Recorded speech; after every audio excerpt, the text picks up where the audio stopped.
Welcome to Story Time with Big Ideas for Little Voices. Today's story is Suki's Kimono by Chieri Uegaki, illustrated by Stéphane Jorisch.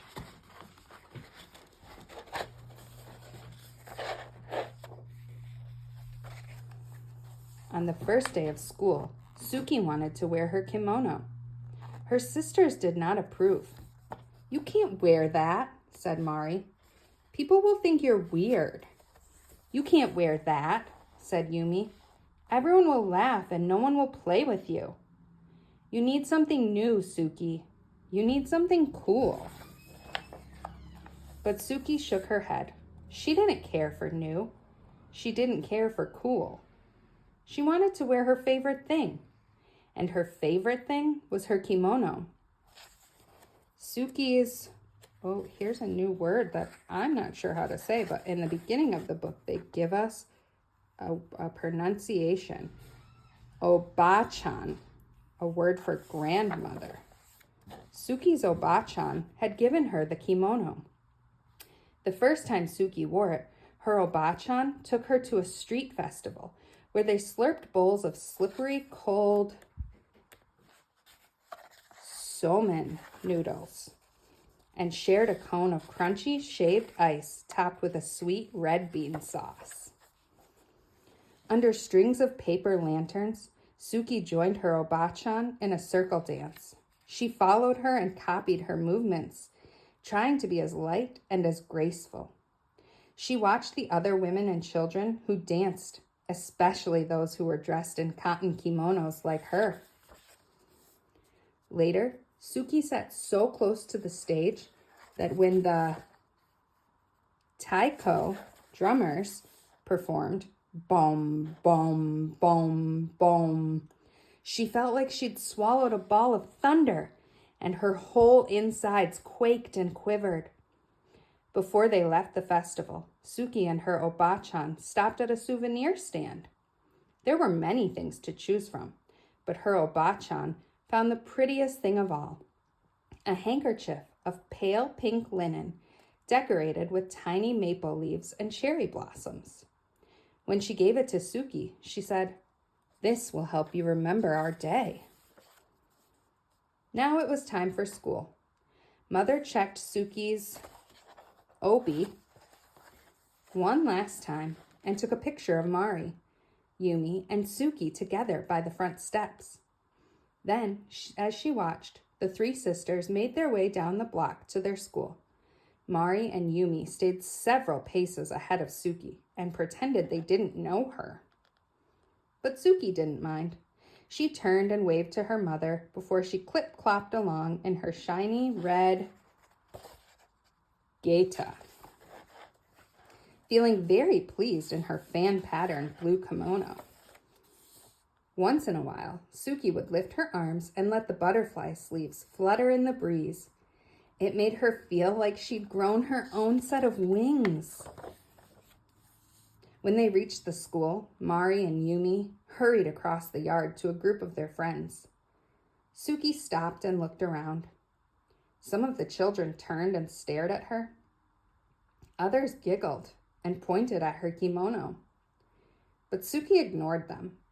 She took a seat on a swing to wait for the bell.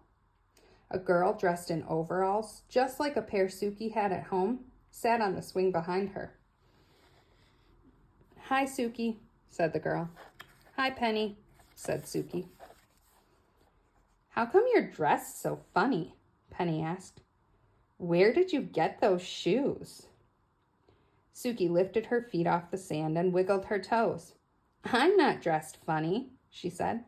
"My grandma gave me these shoes." Suki started pumping her legs. After a moment, Penny did the same. And soon they were both swinging as fast and as high as they could. Swoosh, swoosh, up and up. When the bell rang, Suki and Penny jumped off their swings and ran to the gym for the first day assembly. Once they were finally taken to their new classroom, Suki chose a desk near the window. Penny chose a desk next to Suki. As they waited for everyone to find a seat, 2 boys in front of Suki turned and snickered behind their hands. One of the boys reached over and snatched at Suki's sleeve. "Look at this," he said. "She's a bat." Suki felt her cheeks burn, but she did not respond. Instead, she concentrated on sitting up straight and tall, the way her obāchan always did. It was easy to do with an obi wrapped snug around her middle. Her obi was golden yellow, and in its folds, Suki had tucked away her pale pink handkerchief. "Welcome to the 1st grade," said the teacher. "My name is Mrs. Poggio." She smiled. "Let's introduce ourselves and tell everyone what we did this summer." When it was her turn to speak, Suki stood up and told the teacher her name. "Hello, Suki," said Mrs. Poggio. "What did you do this summer?" "My grandma visited us," she said, straightening her sleeves. "She bought me my kimono and my gaita." Suki raised her foot to show the teacher her wooden clog. Somewhere in the classroom, someone laughed, but Suki took a deep breath and continued. "The best thing was that she took me to a festival, and there were dancing girls dressed like me, and they danced like this." She took a few steps and swayed her arms sideways. "Look, now she's dancing," someone said. But Suki didn't hear. She hummed the music she remembered hearing at the festival. She remembered how it felt to dance barefoot in the open air on fresh-cut grass that tickled her toes. She tried to picture the other dancers, how they moved forward in the circle with the rhythm of the music, how they stamped their feet, first right, then left, swung their arms, first up, then down, how they stepped back and back and back, then clapped. When Suki couldn't remember the next step, she made it up, just to keep dancing. 1, 2, 1, 2, 1, 2, stop. When she finished, the room seemed very quiet. Everyone was watching her. Suki sat down, wondering if she was in trouble. But Mrs. Poggio said, "That was wonderful, Suki," and she started to clap. Then, so did Penny. And after a moment, so did the entire class. After school, as the 3 sisters walked home together, Mari and Yumi grumbled about their first day. "No one even noticed my new sweater," said Mari. "No one noticed my cool shoes," said Yumi. But Suki just smiled.